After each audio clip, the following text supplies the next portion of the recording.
बरोबर. त्यांनी ब्युटिफुली त्या फ्रेमवर्कमध्ये टाकलेलं आहे. बरोबर. चिन्मयजी, तुम्ही आता बोलता उल्लेख केलात रिस्क मिटिगेशन म्हणजे जोखीम कमी करणं आणि दुसरा भाग आहे तो इनोव्हेशन. या दोन्हींचा समतोल साधण्याची खरं म्हणजे गरज असते एआयमध्ये.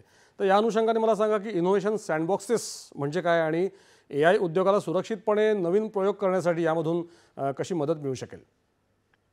फार चांगला प्रश्न आहे आणि सँडबॉक्स म्हणजे अगदी लिटरली आपण म्हणतो, की मुलं खेळतात, मातीचा किल्ला बनवतात, तो मोडून टाकतात.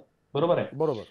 तसं जर मी एखादा नवउद्यमी आहे, मी एखादा हं, स्टार्टअप आहे भारतामधला आणि मला जी मी मगाशी उदाहरण दिलं, की कोणाच्या मेडिकल डेटावर हं. किंवा मला कोणाच्या फायनान्शियल डेटावर जर मला काही प्रॉडक्ट बनवायचंय किंवा सॉफ्टवेअर बनवायचंय आणि मी जर तो डेटा सरळ क्लाउडवर टाकला किंवा प्रोडक्शनमध्ये टाकला आणि काय चूक झाली, तर त्याचा हाहाकार माजू शकतो. बरोबर.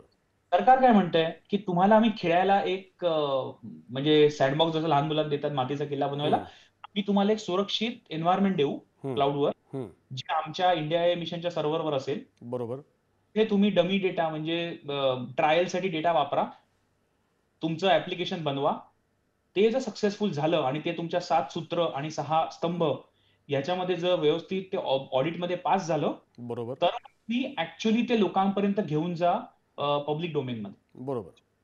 त्याच्यामुळे हा इनोव्हेशन सँडबॉक्स हा खूप चांगला कन्सेप्ट आहे, जिथे आपल्या भारतातले नवउद्यमी आपले खरोखर चांगले वापर करून चांगले आयडियाज, ज्याला आपण टेस्टिंग म्हणतो, testing before going to the market, बरोबर. हे करू शकतील आणि त्याच्यात काही चूक झाली, हं. तर ती एका छोट्या पायलट प्रोजेक्टवर किंवा छोट्या पायलट डेटावर असेल आणि बरोबर. त्याच्यावर तुम्हाला सरकार सुद्धा रिझनेबल लीगल इम्युनिटी देईल. म्हणजे कसं होईल, की जर सरकारला माहिती असेल हा ट्रायल डेटा आहे, याच्यामध्ये कुठल्याही डेटाचा दुरुपयोग होत नाही आणि चूक झालीच, हं. तर तुम्हाला जास्त पेनल्टी पडणार नाही. सरकार म्हणेल हे ट्रायल होती. आपण ट्रायल बॉल टाकतो जसा गल्ली क्रिकेटमध्ये.